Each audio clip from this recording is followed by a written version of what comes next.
السلام عليكم ورحمة الله. بسم الله الرحمن الرحيم.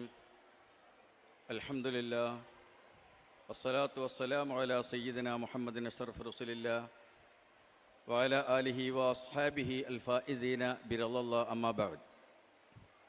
ആദരണീയരായ അധ്യക്ഷരെ, ചെവിടിക്കുന്നൻ ഫാമിലിയുടെ കാരണവന്മാരെ, പ്രിയപ്പെട്ട സഹോദരങ്ങളെ, സഹോദരിമാരെ, ഒരു കുടുംബസ്നേഹത്തിൻ്റെ അനുഗ്രഹീതമായ മുബാറക്കായൊരു മജ്ലിസിലാണ് നമ്മളെല്ലാവരും ഒരുമിച്ച് ചേർന്നിട്ടുള്ളത്. മഹാനായ തിരുനബി സല്ലല്ലാഹു അലൈഹി തങ്ങളുടെ വിശുദ്ധമായ ചര്യയെ അനുധാവനം ചെയ്യുന്ന സിലത്തുർ റഹ്ം, കുടുംബബന്ധം ചേർത്തിരിക്കുക എന്ന ഒരു പുണ്യകർമ്മം ഈ ഒത്തുചേരലിൽ ഉണ്ട് എന്നതുകൊണ്ട് ഇതൊരു മുബാറക്കായ സദസ്സാണ് എന്ന് ഞാൻ പറഞ്ഞത്. ഒരു ഇസ്ലാമിക സമൂഹം എന്നുള്ള നിലക്ക് നമ്മോട് കൽപ്പിക്കപ്പെട്ടതാണ്, നിങ്ങളുടെ രക്തബന്ധം നിങ്ങൾ ചേർത്തിരിക്കണം. റഹം എന്നാണ് ശരിക്കും ഖുർആൻ അതിനെക്കുറിച്ച് പറഞ്ഞത്. റഹം, ഉലുൽ അർഹാം എന്നാണ് ബന്ധുക്കളെക്കുറിച്ച് ഖുർആൻ്റെ ശൈലി. ഉലുൽ അർഹാം, റഹം എന്ന ശരിക്കുള്ള വാക്കിൻ്റെ അർത്ഥം ഗർഭപാത്രം എന്നാണ്. അപ്പോൾ ഉലുൽ അർഹാം എന്ന് പറഞ്ഞാൽ ഗർഭപാത്രത്തിൽ നിന്ന് പുറത്തു വന്ന് ഉണ്ടായ ഒരു രക്തബന്ധം എന്നാണ് അതിൻ്റെ അർത്ഥം. കാരണം ഏതോ ഒരാൾ ഒരു വിവാഹം കഴിച്ച് അതിൽ നിന്നുണ്ടാകുന്ന സന്തതി പരമ്പരയാണല്ലോ വലിയ ഒരു സമൂഹമായി, വലിയൊരു കുടുംബമായിട്ട് മാറാറുള്ളത്. നമ്മുടെ നാട്ടിലൊക്കെ ഈ തറവാട് പേരിലാണ് കുടുംബം അറിയപ്പെടുക. ഇപ്പോൾ ചുവടിക്കുന്നൻ എന്നൊരു തറവാട്ട് നാമായിട്ടാണ് അറിയപ്പെടുന്നത്. പക്ഷെ ഇങ്ങനെ ഈ തറവാടുകളുടെ പേരിൽ അറിയപ്പെടുന്നത് യഥാർത്ഥത്തിൽ നമ്മളെ പ്രദേശത്ത് മാത്രമേ ഉള്ളൂ. ലോകത്തിൻ്റെ ഏറെക്കുറെ രാജ്യങ്ങളിലൊക്കെ യാത്ര ചെയ്ത അനുഭവം വെച്ചിട്ട് ഇങ്ങനെ ഒരു ഫാമിലി നെയിം എന്ന് പറയും നമ്മൾ, കുടുംബ പേര്. ഈ ഫാമിലി നെയിം തറവാട്ട് പേരായിട്ട് വേറെ എവിടെയും അങ്ങനെ ഉപയോഗിച്ച് നമ്മൾ കാണാറില്ല. ലോകത്തുള്ള ആൾക്കാരൊക്കെ പാസ്പോർട്ട് പരിശോധിച്ച് നോക്കിയാൽ നമ്മളെ പാസ്പോർട്ടിൽ മാത്രമാണ് ഈ കുടുംബ പേരുണ്ടാവുക, വേറെയുള്ളതിലൊന്നും കുടുംബ പേരുണ്ടാവില്ല. അവരുടെ ഫാമിലികളെ അവർ ഐഡൻറ്റിഫൈ ചെയ്യുന്നത് ഒരു പിതാമഹൻ്റെ പേരിലാണ്. ഇപ്പം നിങ്ങൾക്ക് കണ്ട ബനു ഹാഷിം എന്ന് പറയില്ല, റസൂലുള്ളാഹിൻ്റെ കുടുംബം ബനു ഹാഷിമാണ്. ആ ഫാമിലി അങ്ങനെയാണ്, ബനു ഹാഷിം. ബനു ഹാഷിം എന്ന് പറയുന്നത് എന്തുകൊണ്ടാണ്? ഹാഷിം എന്ന് പറയുന്ന ഒരു പുരാതന പിതാമഹൻ്റെ സന്തതി പരമ്പരകളാണവർ. അതിൽ നിന്നുള്ള ഒരു ഫാമിലി ആരംഭിക്കുന്നത്. അങ്ങനെ അറബിയിൽ നിറയെ ഈ ബനു എന്നുള്ള പ്രയോഗമാണ്. ബനു സലമ അല്ലെങ്കിൽ ബനു മുത്തലിബ്, ഇങ്ങനെയാണ് അവർ പറയുക. മുത്തലിബിൻ്റെ മക്കൾ അല്ലെങ്കിൽ ഹാഷിമിൻ്റെ മക്കൾ, അബ്ദുമനാഫിൻ്റെ മക്കൾ, അങ്ങനെയാണ് പറയാം. അപ്പോൾ പിതാവിലേക്ക് ചേർത്തിയിട്ടാണ് ഇപ്പോൾ ബനു ഇസ്രായേൽ എന്ന് പറയും. ബനു ഇസ്രായേൽ, ഇസ്രയേലികൾ. ഇസ്രയേലികൾ എന്ന് പറയുന്ന ബനു ഇസ്രായേൽ ഇസ്രയേലിൻ്റെ മക്കളാണ്. ഇസ്രായേൽ എന്ന് പറഞ്ഞാൽ യാക്കൂബ് നബിയുടെ പേരാണ്. അപ്പോൾ യാക്കൂബ് നബിൻ്റെ മക്കളാണ് ഇസ്രായേൽ വംശം എന്ന് പറയുന്നത്. നമ്മുടെ നാട്ടിൽ ഒരു പക്ഷേ ഇത് വരാൻ കാരണം പുരാതന കാലത്ത് ഇവിടെ ഇസ്ലാമിക സമൂഹം ഉണ്ടാകുന്ന അധികം കൺവെർട്ട് ചെയ്തിട്ടാണ്. കുറേ ആളുകളൊക്കെ മറ്റ് രാജ്യങ്ങളിൽ നിന്ന്, അറേബ്യയിൽ നിന്നും യമനിൽ നിന്നൊക്കെ കുടിയേറി വന്നവരുടെ തലമുറകളുണ്ടാവും. പക്ഷെ എന്നാലും അധികവും ഇവിടെ ഈ കൺവെർട്ട് ചെയ്ത്, അതായത് ഇവിടെ ഉണ്ടായിരുന്ന പുരാതനമായ വലിയ കുടുംബങ്ങളൊക്കെ മൊത്തം ഇസ്ലാമിലേക്ക് മാറിങ്ങനെ സംഭവിക്കുന്നത്. അപ്പോൾ ഇവിടെ ഉണ്ടായിരുന്ന പരമ്പരാഗത രീതി, മറ്റ് സമുദായങ്ങളുടെയൊക്കെ രീതി അവരുടെ തറവാട് ചേർത്ത് കണ്ട് പറയുന്നതാണ്. ഇല്ലങ്ങളൊക്കെ ആയിരുന്നല്ലോ ഉണ്ടായിരുന്നത്, ഇല്ലങ്ങൾ. അപ്പോൾ ഇന്ന ഇല്ലം, ഇന്ന തറവാട്, ആ രീതിയിലാണ് അത് അറിയപ്പെട്ടിരുന്നത്. അതുകൊണ്ടായിരിക്കണം നമ്മൾ മുസ്ലിം സമൂഹവും ഇങ്ങനെ മാറി വന്നപ്പോൾ നമ്മൾക്ക് ഉണ്ടാകുന്നത്. ഏതായിരുന്നാലും ഒരു വ്യക്തിയിൽ നിന്നായിരിക്കും ഒരു സമൂഹം ആരംഭിക്കുന്നത്. 2-3 കാര്യമാണ് ഞാൻ ഈ മഹത്തായ സദസ്സിൽ നിങ്ങളുടെ ശ്രദ്ധയിൽപ്പെടുത്താൻ ഉദ്ദേശിക്കുന്നത്. ഒന്ന്, ഈ ഇപ്പം നിങ്ങൾ കണ്ടെത്തിയ, യഥാർത്ഥം പറഞ്ഞ ഒരുപാട് 10 വർഷത്തിലേറെ, 10-12 വർഷമായിട്ട് ഇത് നിങ്ങൾ സംഘടിപ്പിച്ച് നിങ്ങളുടെ ബന്ധുക്കളൊക്കെ പല ഭാഗത്ത്, കേരളത്തിൻ്റെ പല ഏരിയയിലുള്ളവരെ കണ്ടെത്തി ഇതൊരു വലിയ സംഘമായി. എനിക്ക് നന്നായിട്ട് അറിയാവുന്ന ചുവടിക്കുന്നൻ കുടുംബം എന്ന് പറയുന്നത് മേമാട്ടുപാറയിലാണ്. കാരണം ഞാനവിടെ 80കളിൽ 6-7 വർഷം ഖത്തീബായിട്ടുണ്ടായിരുന്നു. അവിടുത്തെ എല്ലാ സാമൂഹിക കാര്യങ്ങളിലും ഡീപ്പായി ഇടപെട്ടിരുന്ന ഒരു കാലഘട്ടമായിരുന്നു. അപ്പോൾ അതുകൊണ്ട് അവിടുത്തെ ആ ഫാമിലിയിലുള്ള എല്ലാവരെയും, അന്നുണ്ടായിരുന്ന എല്ലാവരെയും എനിക്ക് ക്ലിയർ ആയിട്ട് അറിയും, നേർക്ക് നേരെ തന്നെ ഡയറക്റ്റായിട്ട് തന്നെ അറിയും. ബാക്കി ഇപ്പോഴാണ് ഞാൻ മനസ്സിലാക്കുന്നത് നിങ്ങൾ പല ഭാഗങ്ങളിലും ഒരുപാട് ഫാമിലികളുണ്ട് എന്നുള്ളത്. അപ്പം ഈ ഒത്തുചേരലിന് നമ്മെ സംബന്ധിച്ചിടത്തോളം ഒരു ആധ്യാത്മികമായ വശമുണ്ട്. അതാണിപ്പോൾ ഞാൻ നിങ്ങളോട് കാര്യമായിട്ട് പറയാൻ പോകുന്നത്. ഒരു ആധ്യാത്മിക വശം. റസൂലുള്ളാഹി സ്വല്ലല്ലാഹു അലൈഹി വസല്ലമക്ക് ഹിറാ ഗുഹയിൽ നിന്ന് വഹി ലഭിച്ച് ആദ്യത്തെ സംഭവമാണ്. ഇസ്ലാമിൻ്റെ ചരിത്രത്തിലെ ആദ്യത്തെ ഒരു സംഭവം, ഇഷ്യൂ എന്ന് പറയുന്നത് വഹി ലഭിച്ച സംഭവമാണ്. അത് കിട്ടിയിട്ട് റസൂലുള്ളാഹി സ്വല്ലല്ലാഹു അലൈഹി വസല്ലം വീട്ടിലേക്ക് മടങ്ങി വന്ന രംഗം ഇമാം ബുഖാരി ഉദ്ധരിക്കുന്ന ഹദീസിലുണ്ട്. അതിൽ നമുക്ക് വലിയൊരു പാഠമുണ്ട്. റസൂലുള്ളാഹി സ്വല്ലല്ലാഹു അലൈഹി വസല്ലം തങ്ങൾ ആ പർവ്വതത്തിൻ്റെ മുകളിൽ നിന്ന് ജിബ്രീലിനെ കണ്ടുമുട്ടി. ജിബ്രീലാണെന്നൊന്നും അറിയില്ല. അതിൻ്റെ വലിയൊരു ടെൻഷനിൽ, വലിയൊരു ഭാരം വഹിച്ച് ബേജാറായി വിയർത്ത് മുങ്ങി വീട്ടിലേക്ക് വരികയാണ്. വീട് എന്ന് പറഞ്ഞാൽ അവിടുത്തെ പ്രിയപ്പെട്ട ഭാര്യ സഹധർമ്മിണി മഹദിയായ സയ്യിദത്തുന ഖദീജ റളിയല്ലാഹു തആല അൻഹയുടെ വീടാണ്. പഴയ കാലത്ത് മക്കയിൽ പോയി ആളുകളൊക്കെ ആ വീട് കണ്ടിട്ടുണ്ടായിരുന്നു. ഇന്നല്ല പരിസരങ്ങളൊക്കെ പൊളിച്ചുപോയി. ആ വീട് ശരിക്കും ഞാനും കണ്ടിട്ടുണ്ട്. ആ വീട്ടിൽ ഖദീജ ബീവിയാണുള്ളത്. അപ്പോൾ റസൂൽ അവിടേക്ക് ഓടി വരികയാണ്. ആകെ അവശനായിട്ടുണ്ട്, തളർന്നു പോയിട്ടുണ്ട്, ശരിക്കും ബോധം തന്നെ ഇല്ലാത്ത അവസ്ഥയിലേക്ക് വിറച്ചു പോയിട്ടുണ്ട്. ഓടി വന്നിട്ട് കട്ടിലേക്ക് കിടക്കുകയാണ്. അപ്പോൾ അവിടെ പ്രിയപ്പെട്ട ഭാര്യ, റസൂലുള്ളാഹിനേക്കാൾ 15 വയസ്സ് കൂടുതലുള്ള, അന്ന് 55 വയസ്സ് പ്രായമുള്ള, തൻ്റേടിയായ കുലീനയായ ഖദീജ ബിന്ത് ഖുവൈലിദ് എന്ന് പറയുന്ന മാന്യയായ ഒരു സ്ത്രീയായിരുന്നു അവർ. അവർ റസൂലുള്ള കിടക്കുമ്പോൾ അവിടെ കട്ടിലിരുന്ന് ആ തലയെടുത്ത് മടിയിൽ വെച്ച് മുടിയിലൂടെയൊക്കെ ഇങ്ങനെ വിരലോടിച്ച് കോതി കൊടുത്ത് ഇങ്ങനെ സമാധാനം, അങ്ങനെയുള്ള ഒരു സാന്ത്വനപ്പെടുത്തൽ, സമാധാനിപ്പിക്കൽ, ഇതിലൊക്കെ ഇങ്ങനെ വിരലോടിച്ച് ഇങ്ങനെ ശാന്തമായപ്പോൾ ചോദിച്ചു, എന്താ നിങ്ങൾക്ക് പറ്റിയത്, എന്താ സംഭവിച്ചത്? അപ്പോഴാണ് ഒരു ശ്വാസം വിടാനുള്ള ഒരു അവസ്ഥയിലേക്ക് വന്നപ്പോഴാണ് അള്ളാഹുവിൻ്റെ റസൂല് ഉണ്ടായ സംഭവങ്ങളൊക്കെ പറയുന്നത്. എല്ലാം ശാന്തമായി കേട്ടിട്ട് അന്ന് ഖദീജ ബീവി പറഞ്ഞ ഒരു വാക്കുണ്ട്. ഇമാം ബുഖാരിയുടെ 1-ാമത്തെ ഹദീസാണ്. ബാബു കൈഫക്കാന ബദുൽ വഹി, വഹി എങ്ങനെ തുടങ്ങി എന്ന ഹദീസ്. അതിൽ പറയുന്നൊരു വാക്ക്, അള്ളാഹുവിൻ്റെ റസൂലിനെ എങ്ങനെ സമാധാനിപ്പിച്ചിട്ട് പറയുന്ന വാക്ക്, ഇന്നക തഹ്മിലുൽ കല്ല വതസിലുർ റഹ്മ വതഖിറുൽ ലൈഫ് ലാ യുഖ്സീകല്ലാഹു അബദാ എന്നാണ്. അത് നമുക്കൊരു പാഠമാണ്. ഖദീജ ബീവി പറയുന്നത്, നിങ്ങൾ വിഷമിക്കണ്ട, ഇന്നക തഹ്മിലുൽ കല്ല. ഉണ്ടായ സംഭവം എന്താണെന്ന് ഖദീജ ബീവിക്കും പിടുത്തൊന്നും കിട്ടിയില്ല. കാരണം ആ മലമുകളിൽ സംഭവിച്ചതാണ്. വളരെ ഒരു ഭയാനകമായ കാഴ്ചയാണ്. റസൂൽ വളരെ ടെൻഷനായിട്ടുണ്ട്, ക്ഷീണിച്ചിട്ടുണ്ട്, ഒക്കെ ശരി തന്നെയാണ്. പക്ഷേ അതെന്തായിരുന്നാലും ഇന്നക തഹ്മിലുൽ കല്ല, ഇന്നക തഹ്മിലുൽ കല്ല, നിങ്ങൾ വീണുപോയ ആളുകളെ വഹിക്കുന്ന, അതായത് എഴുന്നേൽപ്പിക്കുന്ന, ഏറ്റെടുക്കുന്ന ആളാണ്. വീണുപോകുക എന്ന് പറഞ്ഞാൽ, ഒരു മനുഷ്യൻ വീണുപോകാന്ന് നമ്മളെപ്പോഴാണ് പറയല്, അയാൾ പറ്റ തകർന്നു പോകുമ്പോഴാണ്. സാമ്പത്തിക പരാധീനതകൾ കൊണ്ടോ വേറെന്തെങ്കിലും പ്രശ്നങ്ങൾ കൊണ്ടോ ചില ആളുകൾ പറ്റ തകർന്നു പോകും, മാനസികമായിട്ട് തകർന്നു പോകും. അതിനാണ് വീണു പോകുക എന്ന് പറയും. അപ്പം ഈ തകർന്നു പോകുന്ന അന്നത്തെ അവസ്ഥയിൽ മക്കയിൽ അങ്ങനെ വീണു പോകുന്ന പാവങ്ങളായ ആളുകളെ, കഷ്ടപ്പെടുന്ന ആളുകളെ സാന്ത്വനിപ്പിക്കുന്ന, ഏറ്റെടുക്കുന്ന, അവരെ സപ്പോർട്ട് ചെയ്യുന്ന മക്കയിലെ ഒരേ ഒരാൾ തങ്ങളാണ്. കാരണം അന്നത്തെ മക്കയുടെ അവസ്ഥയിൽ ജനങ്ങൾ മുഴുവനും വളരെ മോശമായ, ക്രൂരമായ അക്രമങ്ങളുടെയും കൊലപാതകങ്ങളുടെയും കൊള്ളയുടെയും തട്ടിപ്പിൻ്റെയും വഞ്ചനയുടെയും എല്ലാ തിന്മകളുടെയും ഒരു ലോകമാണല്ലോ അന്നത്തെ മക്ക, ജാഹിലിയത്തിൻ്റെ മക്ക. ആ ജാഹിലിയത്തിൻ്റെ മക്കയിൽ ഒരു പാവപ്പെട്ടവന് അത്താണിയാകുന്ന ഒരു വ്യക്തി തങ്ങളാണ്.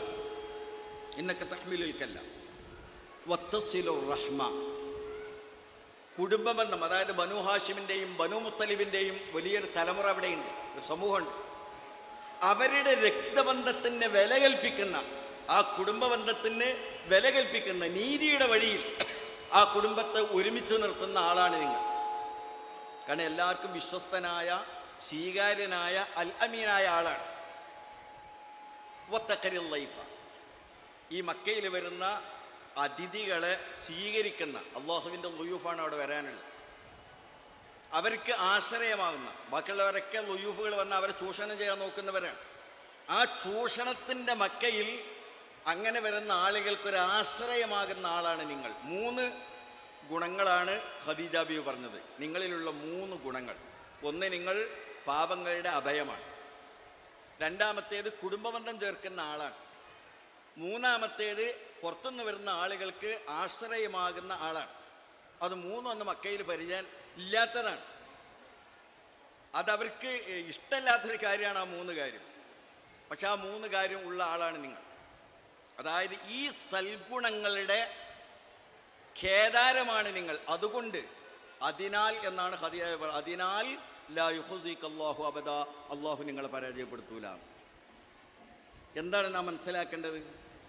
അള്ളാഹു നമ്മെ പരാജയപ്പെടുത്താതിരിക്കണമെങ്കിൽ ഈ ക്വാളിറ്റി നമ്മളിൽ ഉണ്ടാകണം. അപ്പോൾ കുടുംബബന്ധം നിലനിർത്തുക എന്നത്, ഒന്നിച്ചു ചേർക്കുക എന്നുള്ളത് അള്ളാഹു നമ്മെ പരാജയപ്പെടുത്താതിരിക്കാനുള്ള ഒരു സബബാണ്, ഒരു കാരണം. അപ്പം അത് നാം ഊട്ടിയുറപ്പിക്കണം. ഈ കുടുംബം ഇപ്പം ഇന്ന് ഏറെക്കുറെ എല്ലാ കുടുംബങ്ങളും ഫാമിലി സംഗമങ്ങളും ഇതൊക്കെ സംഘടിപ്പിക്കുന്നുണ്ട്. അപ്പോൾ സ്വാഭാവികമായിട്ടും അതൊരു എല്ലായിടത്തും ഒരു അങ്ങനെയുള്ള ഒരു വിഷയമായിട്ട് വരുമ്പോൾ പിന്നെ ഒരു ട്രെൻഡായി എല്ലാവരും നമ്മളെ ഫാമിലി ഉണ്ടാക്കാന്നൊക്കെ പറയും. പക്ഷെ ഇവിടെ നമുക്ക് ഈ സംഗമം കൊണ്ട് നമുക്ക് എന്ത് ചെയ്യാനാകും എന്നുള്ളതാണ് പ്രധാനം. ഇങ്ങനെയുള്ള ഈ കുടുംബബന്ധം ചേർത്താൽ, രക്തബന്ധം ചേർത്താൽ നമുക്ക് എന്ത് ചെയ്യാനാവും? അവിടെയാണ് ഞാൻ നേരത്തെ പറഞ്ഞ റസൂലുള്ളാഹി സ്വല്ലല്ലാഹു അലൈഹി വസല്ലം പറഞ്ഞ ആ കാര്യം. അതായത് നമുക്ക് ഒരു തആവുനിൻ്റെ, സഹകരണത്തിൻ്റെ ഒത്തൊരുമ ഉണ്ടാക്കാൻ പറ്റും. നമ്മുടെ കുടുംബത്തിൽ കാരണം എന്താ പറയുക, നമ്മുടെ ഒരു പ്രത്യേകിച്ച് സാമ്പത്തിക കാര്യങ്ങളിൽ നമുക്ക് ചില ക്രമങ്ങളുണ്ട്, മുൻഗണനാ ക്രമങ്ങളുണ്ട്. ഇതൊക്കെ ഖുർആനിൽ അല്ലാഹു തആല പറഞ്ഞതാണ്. വിശുദ്ധ ഖുർആൻ പറഞ്ഞിട്ടുണ്ട്, വആതിദൽ ഖുർബാ ഹഖ്ഖഹു വൽ മിസ്കീന വബിനസ് സബീൽ വലാ തുബദ്ദിർ തബ്ദീറാ ഇന്നൽ മുബദ്ദിരീന കാനൂ ഇഖ്വാനശ് ശയാത്തീൻ. വിശുദ്ധ ഖുർആനാണ്. നിങ്ങൾക്ക് അല്ലാഹു തആല എന്തെങ്കിലും ഒരു അനുഗ്രഹം, ഒരു ഐശ്വര്യം അല്ലാഹു തന്നിട്ടുണ്ടെങ്കിൽ, സാമ്പത്തികമായ ഒരു സെറ്റപ്പ്, കാരണം ഈ സമ്പത്ത് എന്ന് പറഞ്ഞാൽ എപ്പോഴാണ് വരിക എന്ന് പറയാൻ പറ്റൂല, എപ്പോഴാണ് പോകുകയെന്നും പറയാൻ പറ്റൂല. അതൊക്കെ അള്ളാഹുവിൻ്റെ കയ്യിലാണുള്ളത്. അപ്പോൾ ചിലപ്പോൾ നമ്മൾക്ക് ഒരാൾക്ക് ഭയങ്കരമായ ഡെവലപ്മെൻ്റ് ഉണ്ടായിന്ന് വരും. അതിനൊരു നിമിഷം മതി, അല്ലെങ്കിൽ ഒരു ചെറിയ കാരണം മതി. നമുക്കത് പറയാൻ പറ്റൂല. ഓർക്കാപുറത്ത് കാണുന്ന ഒരാൾ വലിയ സമ്പൽ സമൃദ്ധിയിലേക്ക് പോകും. ചിലപ്പോൾ ഭയങ്കര സമ്പൽ സമൃദ്ധി ഉണ്ടായിരുന്ന ആളുകൾ അതേപോലെ ഓർക്കാപുറത്ത് തകർന്നും പോകാം. ഇങ്ങനെയൊക്കെ സംഭവിക്കാമല്ലോ. അങ്ങനെ നമ്മുടെ കയ്യിൽ അല്ലാഹു തആല സമ്പൽ സമൃദ്ധി തന്നാൽ എന്താണ് ചെയ്യേണ്ടത് എന്ന് ഖുർആൻ നമുക്കൊരു മുൻഗണനാക്രമം തന്നിട്ടുണ്ട്. പ്രത്യേകിച്ച് വിദേശത്ത് മറ്റൊക്കെ പോയി അധ്വാനിക്കുന്ന ആളുകൾക്ക് ഞാൻ എപ്പോഴും, വളരെ വർഷങ്ങൾക്ക് മുമ്പ് തന്നെ ഗൾഫിലൊക്കെ പോകുമ്പോൾ അവിടെയുള്ള പ്രവാസികളായ നമ്മളെ സുഹൃത്തുക്കളോട് ഞാൻ പറയാറുള്ളൊരു കാര്യമാണ്. കാരണം ഈ പെട്ടെന്ന് പൈസ കൊണ്ട് വരുമ്പോൾ അവർക്കത് അറിയില്ല എന്താ ചെയ്യേണ്ടി എന്നുള്ളത്. അപ്പോൾ ഒരു മുൻഗണനാക്രമമൊന്നും ഉണ്ടാവില്ല. അവർക്ക് ഇഷ്ടമുള്ളതിന്, അതിൽ താല്പര്യമുള്ളതിന് പണം ചെലവഴിക്കും. അങ്ങനെയല്ല, നമ്മൾക്ക് അല്ലാഹു തആല ഒരു ക്രമം വെച്ച് തന്നിട്ടുണ്ട്. നിങ്ങളുടെ കയ്യിൽ എന്താണ് വരുന്ന വരുമാനം, അതിൻ്റെ ആദ്യത്തെ ആവശ്യം, ഒന്നാമത്തെ ആവശ്യം നമ്മുടെയും നാം ചെലവിന് കൊടുക്കൽ നിർബന്ധമായ ആളുകളുടെയും ആവശ്യങ്ങൾ നിർവഹിക്കുക എന്നതാണ് ഒന്നാമത്തെ. അത് കഴിച്ചിട്ടേ ബാക്കി കാര്യങ്ങളൊക്കെ ഉള്ളൂ. അത് ചെയ്യാതെ നമ്മൾ അവിടെ കൊടുത്തു, ഇവിടെ കൊടുത്തു, അതിന് കൊടുത്തു, അതിൽ വലിയ കാര്യമൊന്നുമില്ല. അത് ചെയ്യാൻ പാടില്ല. സ്വന്തം ചെലവിന് കൊടുക്കുക എന്ന് പറഞ്ഞാൽ ഭാര്യ, കുടുംബങ്ങൾ, മാതാപിതാക്കൾ അവശരായിട്ടുണ്ടെങ്കിൽ അവർക്ക് സ്വന്തമായിട്ട് സമ്പത്തൊക്കെ ഉണ്ടെങ്കിൽ പിന്നെ കുഴപ്പമില്ല, നമ്മൾ കൊടുക്കണമെന്നില്ല. ഇല്ലെങ്കിൽ അവരും. പ്രധാനമായിട്ട് ഭാര്യയും മക്കളുമാണ്. നമ്മളുടെയും ഭാര്യ മക്കളുടെയും പിന്നെ മാതാപിതാക്കൾ നമ്മളെ കൂടെ ഉണ്ടെങ്കിൽ അവരുടെയും, ഇവരുടെ ആവശ്യങ്ങൾ നിർവഹിക്കലാണ് ഒന്നാമത്തെ ബാധ്യത. അതിൽ വീഴ്ച വരുത്തിയിട്ട് നമ്മൾ ആരും ഒന്നും പുറത്തൊന്നും ചെയ്യേണ്ടതില്ല. ഇത് കംപ്ലീറ്റ് ചെയ്യണം. വഴി അല്ലാഹു തആല നമുക്ക് തന്നാൽ അൽഹംദുലില്ലാഹ് നമ്മൾ സംതൃപ്തരാണ്. ഇഹലോകത്തെ നമ്മൾ സംതൃപ്തരാണ്. ഇനി തരുന്നത് എക്സസ് ആണ്, അത് പിന്നെ എന്താ ചെയ്യേണ്ടതെന്ന് അള്ളാഹ് പറയും പോലെ ചെയ്താൽ മതി. അതിനപ്പുറം നമ്മൾക്ക് ആവശ്യങ്ങളായല്ലോ. നമ്മുടെയും ആ ഭക്ഷണവും വസ്ത്രവും താമസവും ചികിത്സയും വിദ്യാഭ്യാസം ഇത്തരം കാര്യങ്ങൾക്കുള്ള ഒരു ഫണ്ട്, ഒരു വരുമാനം നമ്മളെ കയ്യിലുണ്ടെങ്കിൽ അൽഹംദുലില്ലാഹ്, അവിടെ അത് അൽഹംദുലില്ലാഹ് തന്നെ പറഞ്ഞു. അത് പൂർത്തിയായി. ഇനിയുള്ളത് എക്സസ് ആണ്. പിന്നെ അങ്ങനെ ബിസിനസ്സൊക്കെ ഉണ്ടാകുമ്പോൾ വരുമാനം വന്നുകൊണ്ടിരിക്കും. അങ്ങനെ വന്നാൽ അല്ലാഹു തആല ഖുർആനിൽ പറഞ്ഞിട്ടുള്ളത് വആതി ദൽ ഖുർബാ ഹഖ്ഖഹു എന്നാണ്. നിന്റെ അഖാരിബിന്, അതായത് നേരത്തെ പറഞ്ഞ ദവുൽ അർഹാം ബന്ധുക്കളിൽ നിന്ന്, അതിന് ക്രമമുണ്ട് കേട്ടോ, അടുപ്പത്തിന് ക്രമമുണ്ടല്ലോ, എല്ലാവരും ഒരേ ബന്ധം ഒരേ നിൽക്കല്ല. ഇപ്പോൾ മാതാപിതാക്കൾ, അത് കഴിഞ്ഞാൽ പിന്നെ ജ്യേഷ്ഠാനുജന്മാർ, സഹോദരിമാർ, അവരാണ് പിന്നെ അടുത്തവർ. പിന്നെ അതങ്ങനെ എളാപ്പ മുത്താപ്പന്മാർ, അമ്മാവന്മാർ, അങ്ങനെ അകന്നു പോകും. അപ്പോൾ ഏറ്റവും നമ്മളെ അടുത്ത അഖാരിബുകളിൽ ആരെങ്കിലും ബുദ്ധിമുട്ട് അനുഭവിക്കുന്നവരുണ്ടെങ്കിൽ, ആവശ്യക്കാരുണ്ടെങ്കിൽ, അവരുടെ ആവശ്യം നിർവഹിച്ചു കൊടുത്തതാണ് നെക്സ്റ്റ്. അതാണ് അത് ചെയ്യാതെ, അതാണ് ഞാൻ പറഞ്ഞത്, അതും ചെയ്യാതെ നമ്മൾ പുറത്ത് വലിയ കാര്യങ്ങൾക്ക് ചെയ്തിട്ട് പ്രയോജനം ഉണ്ടാവില്ല. സ്വന്തം എത്രയോ നമ്മൾക്ക് അനുഭവങ്ങളുണ്ട്. സ്വന്തം എളാപ്പന്മാർ അല്ലെങ്കിൽ ജ്യേഷ്ഠന്മാർ, നമ്മൾ ഭയങ്കര സമ്പത്തൊക്കെ ആയി, പക്ഷേ ജ്യേഷ്ഠന്മാർ അവർ അങ്ങനെ ആയിക്കൊള്ളുന്നില്ല, അനിയന്മാരങ്ങനെ ആയിക്കൊള്ളുന്നില്ല, അവരുടെ ഫാമിലി അങ്ങനെ ആയിക്കൊള്ളുന്നില്ല, എളാപ്പാൻ്റെ ഫാമിലി എങ്ങനെ ആയിക്കൊള്ളുന്നില്ല, മൂത്താപ്പാൻ്റെ ഫാമിലി എങ്ങനെ ആയിക്കൊള്ളുന്നില്ല, അമ്മാവൻ്റെ ഫാമിലി എങ്ങനെ ആയിക്കൊള്ളുന്നില്ല, അമ്മായി അങ്ങനെ ആയിക്കൊള്ളുന്നില്ല.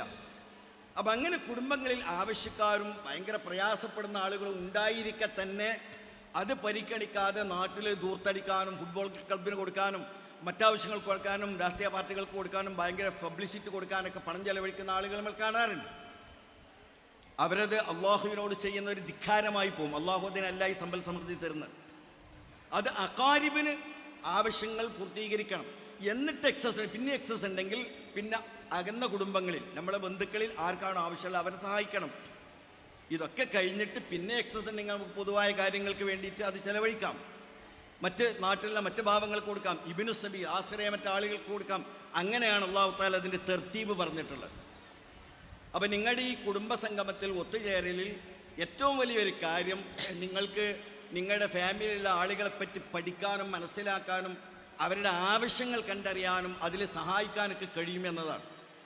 അതൊരു വലിയൊരു അനുഗ്രഹമാണ്, നമുക്ക് കിട്ടുന്ന ഒരു അവസരമാണ്. അപ്പോൾ ഒരു കാര്യം, അങ്ങനെയുള്ളൊരു താവൽ, പരസ്പര സഹകരണത്തിൻ്റെ, അങ്ങോട്ടും ഇങ്ങോട്ടുമുള്ള ഒത്തുചേരലിൻ്റെ ഒരു വലിയ കൂട്ടായ്മ സൃഷ്ടിക്കാൻ കഴിയുമെന്നുള്ളത് വലിയൊരു കാര്യമാണ്. അല്ലാഹു തആല അനുഗ്രഹിക്കുമാറാവട്ടെ. മറ്റൊരു കാര്യം നിങ്ങളോട് ഞാൻ പൊതുവെ എല്ലാ ഫാമിലികളോടും കുടുംബസംഗമങ്ങളിലൊക്കെ പറയാറുണ്ട്. ഒരു കുടുംബം ഉത്ഭവിക്കുന്ന, ഞാൻ പറഞ്ഞല്ലോ, ഒരു വിവാഹത്തിൽ നിന്നാണ്. വിവാഹം വളരെ സീരിയസ് ആയൊരു കാര്യമാണ്. നമ്മൾ ലാഘവത്തോടെ കാണേണ്ട, നിസ്സാരമായിട്ട് കാണേണ്ട ഒരു സംഭവമല്ല വിവാഹം. ഇപ്പം നമ്മൾ കല്യാണം ആലോചിക്കും, പ്രത്യേകിച്ച് ഇന്നത്തെ കാലഘട്ടം എല്ലാവരും ഏറെക്കുറെ പരാതികൾ പറയാൻ തുടങ്ങിയിട്ടുണ്ട്. ഇപ്പോൾ കുട്ടികളൊന്നും നമ്മൾ പറയും പോലെയല്ല, അവർ സ്വയം തീരുമാനിക്കുകയാണ്, നമ്മളെ കൺട്രോളിലൊക്കെ എല്ലാ രക്ഷിതാക്കളും പറയാൻ തുടങ്ങിയിട്ടുണ്ട്. അപ്പം അങ്ങനത്തെ ഒരു സാമൂഹികമായ അവസ്ഥ, ഒരു ചേഞ്ച്, ഒരു സോഷ്യൽ ചേഞ്ച് വന്നുകൊണ്ടിരിക്കുന്നുണ്ടാവും. ഇപ്പം എന്തായിരുന്നാലും വരും കാലങ്ങൾ മാറിക്കൊണ്ടിരിക്കും, എല്ലാ കാലവും ഒരുപോലെ ആയിക്കൊള്ളണമെന്നില്ല.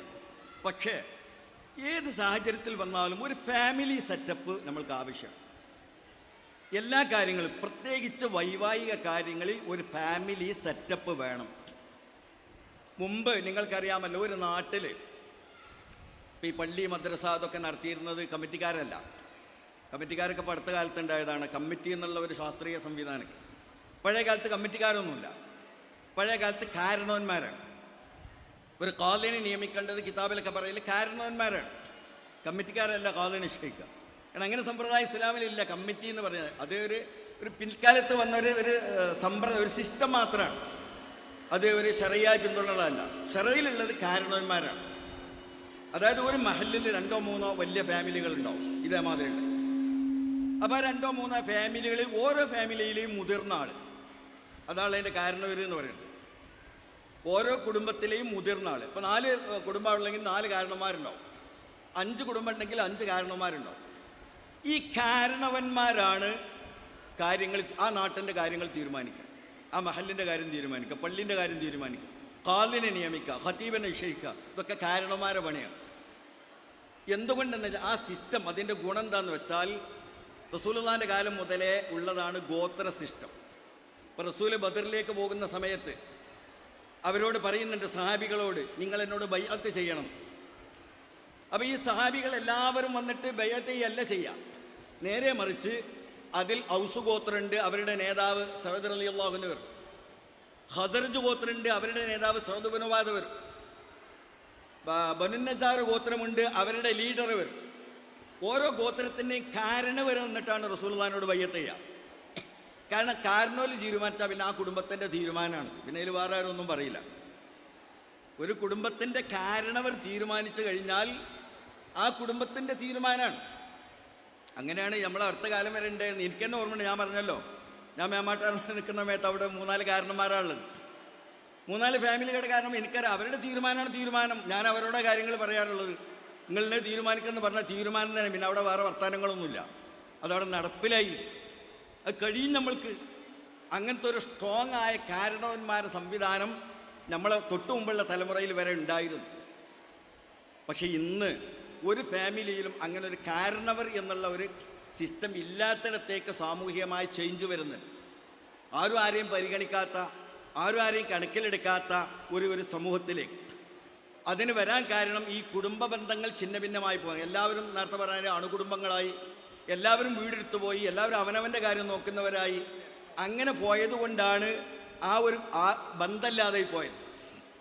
നിങ്ങൾക്കറിയാലോ, പഴയ കാലത്ത് നമ്മൾ അങ്ങാടിയിൽ പോകുകയാണെങ്കിൽ പോലും ശ്രദ്ധിച്ചേ നടക്കുള്ളൂ. കാരണം എളാപ്പ എവിടെയെങ്കിലും ഉണ്ടാവും, അല്ലെ അമ്മോൻ എവിടെയെങ്കിലും ഉണ്ടാവും എന്നൊക്കെ ഒരു പേടി നമ്മൾക്കുണ്ട്. അങ്ങാടി പോവുകയാണെങ്കിൽ കരുതിയാലേ നടക്കുള്ളൂ. കാരണം എവിടെയെങ്കിലും ചിലപ്പോൾ മൂത്താപ്പ ഉണ്ടാവും, അല്ലെ അമ്മ ഉണ്ടാവും. ഇന്നിപ്പോൾ ആര് മൂത്താപ്പ ഉണ്ടായി, എളാപ്പ ഉണ്ടായി, അമ്മ ഉണ്ടായി, ആർക്കപ്പയിൽ കാര്യങ്ങൾ? ആരെ നോക്കാൻ പോകുന്നത്? ഇനി അവരെന്തെങ്കിലും അവർക്കെന്തെങ്കിലും ചെയ്യാൻ പറ്റുമോ, പറയാൻ പറ്റുമോ? ഒന്നും ചെയ്യാൻ പറ്റില്ലല്ലോ.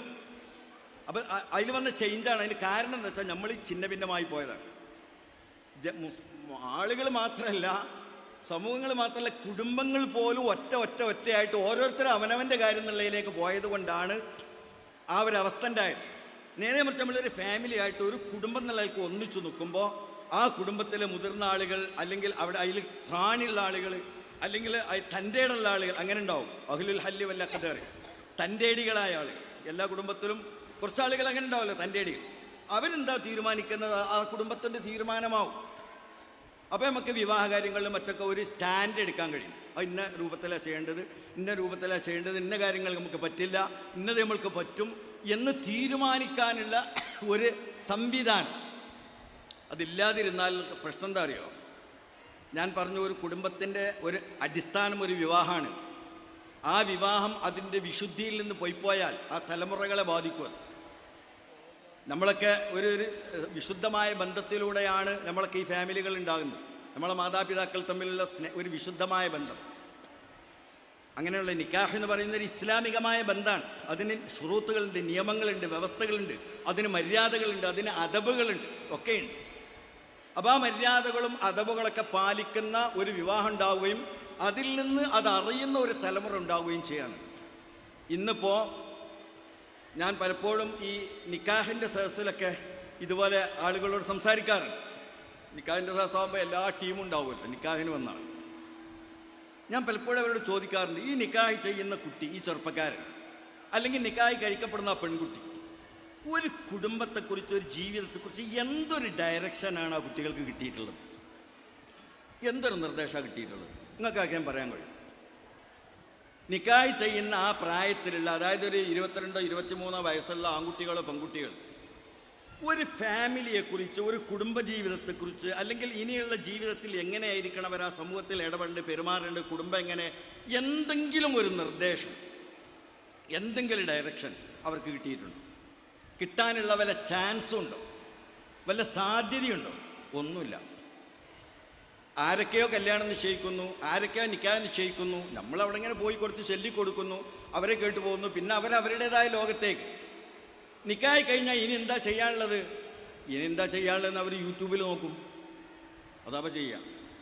യൂട്യൂബിൽ നോക്കിയിട്ട് എന്താണ് ഇപ്പോൾ ചെറുപ്പക്കാരൊക്കെ നിക്കാഹ് കഴിഞ്ഞാൽ ചെയ്യൽ. അപ്പോൾ അതുപോലെ അവരെവിടെയെങ്കിലും ഫോട്ടോഷൂട്ടിനോ എന്തെങ്കിലുമൊക്കെ ചെയ്യും. അവർക്ക് വേറെ ഒന്നും ചെയ്യാനില്ലല്ലോ. ആരും അവരോടൊന്നും പറഞ്ഞിട്ടില്ല. എന്താണ് ജീവിതം എന്ന് അവർക്ക് അറിഞ്ഞുകൂടാ. ലൈഫിലേക്ക് കടന്നു പോവാണ്. ഭാവി എന്താ ചെയ്യാൻ പോകുന്നത് അവർക്ക് ഒന്നും അറിയില്ലല്ലോ. അപ്പോൾ പിന്നെ അവർക്ക് ചെയ്യാനുള്ള യൂട്യൂബാണ്. ഫുഡ് ഉണ്ടാക്കാൻ വരെ നമ്മൾ യൂട്യൂബല്ലേ നോക്കുന്നു. യൂട്യൂബിൽ നോക്കിയിട്ടല്ലേ മീൻ പൊരിക്കണത്. അപ്പോൾ എല്ലാം യൂട്യൂബാണ്. എല്ലാ കാര്യങ്ങൾക്കും യൂട്യൂബിൽ നോക്കിയിട്ട് അതിലെന്തൊക്കെയാണോ ചെറുപ്പക്കാർ ചെയ്യുന്നത് അതൊക്കെ ഇവർ ചെയ്യും. അപ്പോൾ നമ്മൾ നിസ്സഹാരം ഇപ്പോൾ എന്ത് ചെയ്യാൻ പറ്റും? ഒന്നും ചെയ്യാൻ പറ്റില്ല. അപ്പോൾ ഞാൻ പറയും, നിങ്ങൾക്ക് വേണമെങ്കിൽ ഈ ഫാമിലി, ഈ കുടുംബ സംഗമത്തിന് നിങ്ങളുടെ ഫാമിലിയിലുള്ള ചെറുപ്പക്കാരായ ആളുകൾക്ക്, പുതിയ തലമുറകൾക്ക് ലൈഫിനെ കുറിച്ചുള്ള ഒരു ഡയറക്ഷൻ കൊടുക്കാനുള്ള ഒരു സംവിധാനങ്ങൾക്ക് ഉണ്ടാക്കാൻ പറ്റും. ഞാൻ പല ഫാമിലികളോട് പറഞ്ഞിട്ട് പലരും നടപ്പിലാക്കിയിട്ടുണ്ട്, ചില മഹല്ലുകൾ നടപ്പിലാക്കിയിട്ടുണ്ട്. അതായത് ഒരു 18 വയസ്സിൻ്റെ മീതെയുള്ള പെൺകുട്ടികളെ, നിങ്ങളുടെ കുടുംബത്തിലെ പെൺകുട്ടികളെ മാത്രം അവരെ വിളിച്ചു വരുത്തിയിട്ട് അവർക്ക് എന്താണ് ലൈഫ്, എന്താണ് നമ്മുടെ ഭാവി ജീവിതം, നമ്മുടെ കുടുംബം, നമ്മുടെ വിവാഹം, നമ്മുടെ ഫാമിലിയുമായിട്ട്, നമ്മുടെ മാതാപിതാക്കൾ, നമ്മുടെ ബന്ധുക്കൾ, അവരൊക്കെയുള്ള ഒത്തുചേർന്ന് അങ്ങനെയുള്ള വിവാഹം എന്നൊക്കെ പറയുന്നു. അവരൊക്കെ ഇഷ്ടപ്പെടുന്ന, അവർ സന്തോഷിക്കുന്ന ആ ഒരു രീതിയിൽ ഒരു വിവാഹം, എന്നിട്ട് ആ വിവാഹത്തിൻ്റെ ഭാവി ജീവിതം എന്തായിരിക്കണം എന്നതിനെക്കുറിച്ച് ഒരു ശരിയായ ഡയറക്ഷൻ കൊടുക്കാൻ കൊല്ലത്തിലൊരിക്കലെങ്കിലും അതിനൊരു സംവിധാനം നിങ്ങൾക്ക് ഉണ്ടാക്കാൻ പറ്റും. അതുപോലെ ആൺകുട്ടികൾക്ക് ഒരു 20 വയസ്സായി കഴിഞ്ഞാൽ ആൺകുട്ടികൾ, ആ പ്രായത്തിലുള്ള 20-25 വയസ്സിൻ്റെ ഇടയിലുള്ള ആൺകുട്ടികളെ വിളിച്ചു വരുന്ന ശരിക്കും അവർക്കൊരു മോട്ടിവേഷൻ, ലൈഫിനെ കുറിച്ചുള്ള ഒരു മോട്ടിവേഷൻ, ജീവിതത്തെക്കുറിച്ചുള്ള മോട്ടിവേഷൻ. എന്താണ് ഈ സമൂഹത്തിൽ നമ്മുടെ ദൗത്യം? പഴയ കാലമല്ല, പഴയ തലമുറയിൽ എങ്ങനെയാണ് നമ്മൾ സമൂഹത്തിൻ്റെ മുന്നിൽ ജീവിച്ചത് അതുപോലെ ഇനി ജീവിക്കാൻ പറ്റൂല. ആളുകളെ അക്സെപ്റ്റ് ചെയ്യാൻ പോകുന്നില്ല. പണ്ട് നമുക്ക് എന്തും ചെയ്യാമായിരുന്നു. കാരണം നാടുകളിലൊക്കെ നമ്മുടെ രീതി അങ്ങനെയാണ്. നമ്മൾ പറയുക, നമ്മൾ ചെയ്യുക, ആളുകൾക്ക് അംഗീകരിച്ച് അങ്ങനത്തെ ഒരു കാലഘട്ടമായിരുന്നു. ഇനിയുള്ള കാലഘട്ടത്തിൽ അതൊന്നും നടക്കാൻ പോകുന്നില്ല. ഈ കാലഘട്ടം ചേഞ്ച് ആവുകയാണ്. അപ്പം നമ്മളൊരു സമൂഹത്തിൻ്റെ മുന്നിൽ എങ്ങനെ നിൽക്കണം? നമുക്കൊരു സോഷ്യൽ സ്റ്റാറ്റസ് ഉണ്ടല്ലോ. അപ്പോൾ ഈ സമയം ഇടപെടുക, നമ്മുടെ ഡ്യൂട്ടി എന്താണ്, നമ്മുടെ ദൗത്യം എന്താണ്? മഹല്ലുകളിലൊക്കെ നമുക്ക് എന്താണ് ചെയ്യാനുള്ളത്? നമ്മൾ എങ്ങനെയാണ് ഈ സമൂഹത്തിൽ? പല മഹല്ലും നിങ്ങൾക്കറിയാം, പല ആളുകളും മഹല്ലിൻ്റെ കാര്യങ്ങളൊക്കെ കൈകാര്യം ചെയ്യുന്ന ആളുകളാണ്. ഒരുപാട് ആളുകൾ എനിക്കറിയാം, അവർ മഹല്ലിൻ്റെ ഭാരവാഹികളായിട്ടും ഉത്തരവാദപ്പെട്ട ആളുകളായിട്ട് പല മഹല്ലുകളിലുണ്ട്. അപ്പോൾ അവിടെയൊക്കെ നമ്മൾക്ക് എന്താണ് ചെയ്യാനുള്ളത്? ആ സമൂഹത്തെ എങ്ങനെയാണ് നമ്മൾ സഹകരിപ്പിക്കേണ്ടത്, എങ്ങനെയാണ് ഉത്തരവാദിത്വം നിർവഹിക്കാനുള്ളത്, ഇതിനെക്കുറിച്ചുള്ള ഒരു ഡയറക്ഷൻ. നമ്മൾക്കിങ്ങനെ ഒരു കൂട്ടായ്മ ഉണ്ടാകുമ്പോൾ ഒരുപാട് കാര്യങ്ങൾ ചെയ്യാൻ പറ്റും. അതേ ടൈം ടേബിൾ ഉണ്ടാക്കി നിങ്ങളൊരു വർഷത്തിൽ ചെയ്യാവുന്ന കാര്യങ്ങൾ, ഒരു വർഷത്തെ നമുക്ക് ചെയ്യാവുന്ന സാമൂഹ്യ പ്രവർത്തനങ്ങൾ, ഒരു വർഷത്തിൽ ചെയ്യാവുന്ന ഇതുപോലെയുള്ള തലമുറകൾക്ക് നൽകേണ്ട സന്ദേശങ്ങൾ നൽകുന്ന ക്യാമ്പുകളായിട്ട് തന്നെ സംഘടിപ്പിക്കുക. എവിടെയെങ്കിലും നല്ല രസകരമായ സ്ഥലത്ത്, ഉല്ലാസപൂർണ്ണമായ സ്ഥലത്ത് അവരെ ക്യാമ്പായിട്ട് സംഘടിപ്പിച്ചാൽ അവർക്കത് ഭയങ്കര മോട്ടിവേഷനാവും. 1-2 ദിവസത്തെ ക്യാമ്പ് ഉണ്ടായാൽ മതി. അതുവഴി ജീവിതത്തിൽ വലിയൊരു ചേഞ്ച് ഉണ്ടാക്കും. നമ്മൾ വിചാരിക്കുന്ന പോലെ ഇപ്പോൾ ഒരു ഒഴുക്കാണ് നമ്മൾ ജീവിതം എന്ന അശ്രദ്ധമായൊരു ഒഴുക്കാണ്, ഒരു പ്രവാഹമാണ്. എല്ലാവരും എങ്ങനെ ചെയ്യുന്നു അതുപോലെ നമ്മൾ ചെയ്യും. മറ്റുള്ളവർക്ക് എന്താ ചെയ്യുന്നത് അതുപോലെ നമ്മൾ ചെയ്യും. ഇപ്പോൾ ഇതിന് അനുകരണം മാത്രമാണ്. അങ്ങനെയാണ് പുതിയ പുതിയ പല കാര്യങ്ങളുണ്ടാകുന്നത്. അവർ ചെയ്തു, അപ്പോൾ ഇവരും ചെയ്യും. ഒരു വിവാഹം അനുബന്ധിച്ചോ അല്ലെങ്കിൽ കുടുംബത്തിൽ സാമൂഹ്യാചാരം അനുബന്ധിച്ചോ എന്തെല്ലാം അനാവശ്യമായ മാമൂലുകൾ, പണം ധൂർത്തടിക്കുന്ന വേണ്ടാത്തരങ്ങൾ. അള്ളാഹു നമുക്ക് നൽകിയ അനുഗ്രഹങ്ങൾ ഞാനീ പറഞ്ഞ പോലെ അക്കാരിബിനും ബന്ധുക്കൾക്കും വേണ്ടപ്പെട്ടവർക്കും ചെലവഴിക്കുന്നതിന് വെറും ലക്ഷക്കണക്കിന് രൂപ ധൂർത്തടിക്കുകയാണ്. ഇസ്രാഫ്, അതാണ് ആയത്തിൻ്റെ അവസാനമുള്ളത്. വലാത്തു ഇന്നൽ മുബദ്ദിരീന കാനു ഇഖ്വാന ഷയാത്തിൻ, സമ്പത്ത് ധൂർത്തടിക്കുന്നവർ പിശാചിൻ്റെ കൂട്ടാളികളായിരിക്കും. നമുക്ക് പറയാൻ പറ്റണം. ഇപ്പോൾ നമ്മൾ ഫാമിലിയിൽ കല്യാണം നടക്കുകയാണ്, ഇവിടെ 15 ലക്ഷം റുപ്യ ചിലവാക്കാണ്ട് ഒരു മുട്ടായി കൊടുക്കാനുള്ള പരിപാടി ഉണ്ടാവില്ല എന്നാണ് തീർത്ത് പറയാൻ കഴിയണം. കാരണം 15 ലക്ഷം റുപ്യ മുട്ടായിക്ക് ചിലവാക്കാനുള്ള അല്ലാതെ അതിന് പല ആവശ്യങ്ങളുണ്ട്. നമ്മൾ ഫാമിലിയിൽ ആവശ്യക്കാരുണ്ട്, ബുദ്ധിമുട്ടുള്ളവരുണ്ട്, രോഗികളുണ്ട്, ചികിത്സ ആവശ്യമുള്ളവരുണ്ട്, വിദ്യാഭ്യാസ ആവശ്യമുള്ളവരുണ്ട്. ഇതൊക്കെ ഉണ്ടായിരിക്കെ മുട്ടായിക്ക് വേണ്ടി ചിലവാക്കാനുള്ളതാണോ 15 ലക്ഷം? അപ്പോൾ ഇതുണ്ടാവില്ല എന്നാണ് തീരുമാനിക്കാനുള്ള, അതിനുള്ള തൻ്റെ ഇടമെന്ന് പറയാം, ഒരു തീരുമാനിക്കാനുള്ള തൻ്റെ ഇടം. അപ്പോൾ സമൂഹത്തിൽ അത് വലിയൊരു ചേഞ്ചാവും. അപ്പോൾ ഇവരൊന്നും ഇല്ലാത്ത ബാക്കിയുള്ളവർ ഒഴിവാക്കും, നമുക്കായിട്ട് അത് വേണ്ട എന്ന് പറയും. അപ്പം മറ്റൊരു അങ്ങനെയുള്ള ഒരു കാര്യം വേണമെന്നൊരു കൂട്ടർ പറയുമ്പോൾ അതിനനുസരിച്ച് കുറേ ആളുകൾ വേണമെന്നു, അപ്പോൾ അത് സമൂഹത്തിൽ വ്യാപകമാവും. ഒരു കൂട്ടർ വേണ്ടെന്ന് വെച്ചാൽ അപ്പോൾ മറ്റുള്ളവരും വേണ്ടെന്ന് വെക്കും. അങ്ങനെ ഒരുപാട്. ഇപ്പോൾ ഒരു കാലഘട്ടം എനിക്കറിയാം, 90കളിൽ സ്ത്രീധനം എന്നൊരു സമ്പ്രദായം ഉണ്ട് നമ്മുടെ നാട്ടിൽ. ഞാൻ ഖത്തീബും നിക്കാഹ് ചെയ്തിരുന്ന കാലത്ത് കണിശമായിട്ട് കല്യാണ നിശ്ചയത്തിൻ്റെ ഒരു സദസ്സിലും അന്ന് അങ്ങനെയുള്ളൂ, എത്ര കൊടുക്കാമെന്ന് തീരുമാനിക്കുക, അതാണ് നിശ്ചയം എന്ന് പറഞ്ഞാൽ. എത്ര റുപ്യ കൊടുക്കും, എത്ര സ്വർണം കൊടുക്കും, ഒരു പവനൊക്കെ വേണ്ടിയിട്ട് തെറ്റിപ്പോയ നിശ്ചയങ്ങളൊക്കെ ഉണ്ടായിരുന്നു. അന്ന് അതിനെതിരിൽ 4-5 കൊല്ലം പോരാടിയതാണ്. ഞാൻ ഒറ്റയ്ക്ക് പോരാടിയിട്ട് മേമാട്ടുപാറ പള്ളിയിൽ ഞാൻ ഖത്തീബായിരിക്കുന്ന സമയത്ത് ഒരു വെള്ളിയാഴ്ച ഒരു വൃദ്ധനായ മനുഷ്യൻ വന്ന് എനിക്കിപ്പോഴും ഓർമ്മയുണ്ട്. എടക്കാപുരമെന്ന് എന്നാൽ നല്ല റോഡില്ല, നമ്മൾ പിന്നെ ഒരുക്ക ശ്രമദാനാക്കിയാണ് ആ റോഡുണ്ടാക്കിയത്. അന്ന് ഒരു തരം കുണ്ടുകുഴിയൊക്കെയാണ്. അതിലൂടെ ഒരു പാവപ്പെട്ട മനുഷ്യൻ വടി കുത്തിയിട്ട് വിയർത്തൊഴുകി എൻ്റെ പള്ളിയിൽ വന്ന് എനിക്ക് ഓർമ്മയുണ്ട്. ജുമാൻ്റെ മുമ്പ് ശ്വാസം കിട്ടുന്നില്ല, അയാൾക്ക് സംസാരിക്കാൻ വയ്യ, വയസ്സനാണ്. അപ്പോൾ എന്താ ചോദിച്ചപ്പോൾ അയാളുടെ പേരക്കുട്ടിയെ കല്യാണം കഴിച്ചു കൊടുത്തിട്ടുണ്ട്. പേരക്കുട്ടിനെ, യതീമായ പേരക്കുട്ടിനെ. ആ കുട്ടിക്ക് കല്യാണം കഴിച്ച ചെറുപ്പക്കാരന് എത്ര റുപ്യ കൊടുക്കാമെന്ന് പറഞ്ഞിട്ടുണ്ട്, 2-3 ലക്ഷം റുപ്യ. അത് ഇതുവരെ കൊടുത്തിട്ടില്ല, ഒരു കൊല്ലം കഴിഞ്ഞു, പോലീസ് തിരക്കൂട്ടുന്നുണ്ട്. അപ്പോൾ അത് കൊടുക്കാൻ വേണ്ടി പിരിവിന് വന്നതാണ് അയാൾ. അപ്പം ഞാൻ അയാളോട് പറഞ്ഞു, ആ കല്യാണം കഴിച്ച ചെറുപ്പക്കാരൻ എന്താ ചെയ്യുന്നു എന്ന് ചോദിച്ചു. ഓൻ വെള്ളോമ്പുറത്ത് അവിടെ എവിടെയുള്ളതാണ്. ഓൻ്റെ ചെറുപ്പക്കാരനല്ലേ, അപ്പോൾ അത്യാവശ്യം ഓൻ പണിക്കൊക്കെ പോകുന്നുണ്ട്. ഞാൻ പറഞ്ഞു, നിങ്ങളൊരു കാര്യം ചെയ്യും, എത്ര ലക്ഷം റുപ്യങ്ങൾ അവന് കൊടുക്കാനുള്ളത്? ഇത്ര പൈസ ഉണ്ട്. അവനോട് അടുത്ത വെള്ളിയാഴ്ച വരാൻ പറയാം. ആ ചെറുപ്പക്കാരനോട് നിങ്ങൾ അടുത്ത വെള്ളിയാഴ്ച വരാൻ പറയും. അപ്പോൾ അയാൾ ചോദിച്ചാൽ ഇതിപ്പോൾ അയാൾ അമ്പരന്ന് എന്താന്ന് ചോദിച്ചു. ഞാൻ പറഞ്ഞു, അതിനിപ്പോൾ നിങ്ങൾ കഷ്ടപ്പെടണ്ട. അവനിപ്പോൾ 1 ലക്ഷം റുപ്യ കിട്ടണമെങ്കിൽ നിങ്ങളിപ്പോൾ ഈ എത്ര പള്ളിക്കൽ പിരിവെടുക്കണം? 1 ലക്ഷം ആകണമെങ്കിൽ ഇവിടുന്ന് ചിലപ്പോൾ 500-600 റുപ്യ. നിങ്ങൾ അവനോട് വരാൻ പറയും. അവനെ നമ്മുടെ ജുമാൻ്റെ ശേഷം പള്ളിയിൽ നിർത്തും. എന്നിട്ട് ഞാൻ പറയും, ഈ ചങ്ങാതിക്ക് ഇവർ 1 ലക്ഷം റുപ്യ കൊടുക്കാണ്ട് ഇപ്പോൾ ഒരു കല്യാണം കഴിച്ചതിൻ്റെ പേരിൽ ഓൻ നേരിട്ടാണ് പിരിവെടുത്താൽ മതിയല്ലോ. ഈ സാധനം കൊണ്ട് പിരിപ്പിക്കണം. ഓന് കിട്ടാനുള്ള പൈസ അല്ല, ഓനെ നേരിട്ടാണ് പിരിപ്പിക്കാലോ അല്ലേ? എത്രമാത്രം ലജ്ജാകരായിരിക്കുമോ നിങ്ങളൊന്ന് ആലോചിച്ച് നോക്ക്. അങ്ങനെ പിന്നെ ഇയാൾ അവർ ആ ഫാമിലി ചെന്നാണ് ഈ വിഷയമൊക്കെ പറഞ്ഞ്, ഞാൻ പറഞ്ഞ ഗൗരവത്തിൽ പറഞ്ഞ ആകെ പ്രശ്നമായി. ഏതായിരുന്നാലും അയാൾ രക്ഷപ്പെട്ടു ഓരോ ചുരുക്കത്തിൽ. അപ്പം അങ്ങനത്തെ ഒരു കാലഘട്ടം ഉണ്ടായിരുന്നു, നിങ്ങൾക്ക് ഓർക്കണം. അതിൻ്റെ അപമാനവും നാണക്കേടും ആലോചിച്ച് പറഞ്ഞാണ് ജനങ്ങളത് ഒഴിവാക്കിയത്. ഇപ്പം ആരോ ചോദിക്കണില്ലല്ലോ. എൻ്റെ മഹല്ലിൽ ഒരു കല്യാണ നിശ്ചയത്തിന് വന്നിട്ട് കാരണന്മാരൊക്കെ ഉണ്ട്, എല്ലാവരും ഉണ്ട്, ഞാനും ഉണ്ട്. അപ്പോൾ എന്ന കല്യാണം നിശ്ചയിക്കല്ലോ ചോദിച്ചപ്പോൾ അവർ പറഞ്ഞു, അല്ല ബല എന്താ കൊടുക്കാന്ന് ഒന്ന് അറിയാമെന്ന്, എന്നിട്ട് നിശ്ചയിക്കാറുണ്ട്. ഞാൻ പറഞ്ഞു, അതിന് നിങ്ങൾ ഭയങ്കര സന്ധി പോയിക്കോളിയാണ്. മാർക്കറ്റിലാണ് കച്ചവടം നടത്തൽ, ഇവിടെ പള്ളിക്കൽ കച്ചവടം പറ്റൂല. ഇതൊരു കച്ചവടമല്ലേ, ഒരു പെൺകുട്ടി കെട്ടിക്കാരൻ്റെ കച്ചവടമാണ്. ഇത്ര റുപ്യ കൊടുക്ക്, ഇത്ര പൈസക്ക് ഇത്ര ആഭരണത്തിന് കച്ചവടമാണത്. അതിന് സന്ധി പോയിക്കോളി, ഇവിടെ പറ്റൂല. ഒരിറങ്ങി പോകേണ്ടി വന്ന്. ഞാൻ ആ കർക്കശ രീതി സ്വീകരിച്ചുകൊണ്ട് ഇന്ന് അൽഹംദുലില്ലാ ഇന്ന് ആരും ഒരു കല്യാണ നിശ്ചയത്തിന് വേണ്ടി എന്ത് കൊടുക്കുന്നൊന്നും ആരും ചോദിക്കൂല. ആ അവസ്ഥയ്ക്ക് എത്തിച്ചു വന്നു. അപ്പോൾ നമുക്ക് സാധിക്കാവുന്നതേ ഉള്ളൂ. എന്ന മാതിരി നമ്മളെ ഈ അനാവശ്യമായ ദൂർത്ത് ഒഴിവാക്കാൻ നമ്മളൊരു തീരുമാനം എടുക്കാൻ കഴിയും. നമ്മളെ ഫാമിലികളിൽ അങ്ങനത്തെ പരിപാടി ഉണ്ടാവില്ല. പണം ദൂർത്തടിക്കുന്ന, വേസ്റ്റാക്കുന്ന, അതായത് അള്ളാഹു തആല ഇഷ്ടപ്പെടാത്ത പണി ഉണ്ടാവില്ല എന്നതുകൂടി തീരുമാനിക്കാൻ കഴിയില്ല നമുക്ക്.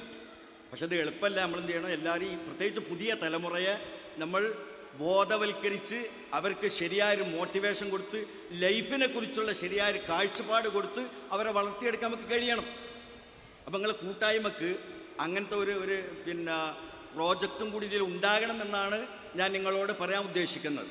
അങ്ങനത്തെ ഒരു സാധ്യത നമ്മളെ ചെറുപ്പക്കാർക്ക് എന്ത് കൊടുക്കാൻ കഴിയും? നമ്മൾക്ക് അവർക്ക് നമ്മളെ ഭാഗത്ത് നിന്ന് കിട്ടേണ്ട കോൺട്രിബ്യൂഷൻ എന്താണ്? നമ്മൾ ഈ കൂട്ടായ്മയുടെ ഭാഗത്ത് നിന്ന് അവർക്ക് എന്ത് കിട്ടണം? അപ്പോൾ അവരെ എഡ്യൂക്കേഷൻ്റെ കാര്യത്തിൽ നമുക്ക് സപ്പോർട്ട് ചെയ്യാം. അവരെ വിദ്യാഭ്യാസത്തിൻ്റെ കാര്യത്തിൽ നമുക്ക് അവരുടെ ഒരുപാട് സാധ്യതകളിലാണ്. വിദ്യാഭ്യാസ മേഖല എന്ന് പറഞ്ഞാൽ വളരെ വലിയൊരു ലോകമാണ്.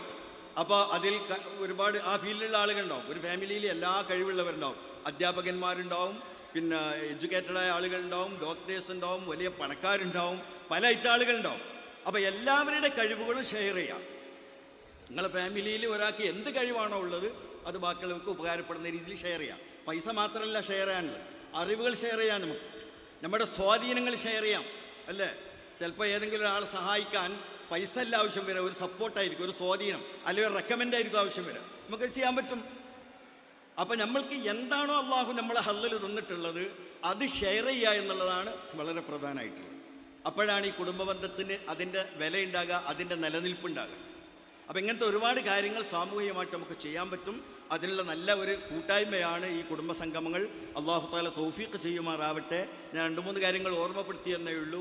അപ്പോൾ അതുകൊണ്ട് ഈ ഒരു ഒത്തുചേരലിന് അതിൻ്റേതായ ഒരു ഫലം, അതിൻ്റെ ഒരു ശേഷം കിട്ടുന്നതിൻ്റെ ഫലം എന്താണെന്നുള്ളത് കൂടി നിങ്ങളെ വിലയിരുത്തണം എന്ന് പറഞ്ഞുകൊണ്ട് എൻ്റെ ഈ ഹ്രസ്വമായ വാക്കുകൾ ഞാൻ അവസാനിപ്പിക്കുന്നു. വആഖിറു ദഅ്വാനാ അൽഹംദുലില്ലാഹി റബ്ബിൽ ആലമീൻ. അസ്സലാമു അലൈക്കും വറഹ്മത്തുള്ളാഹി.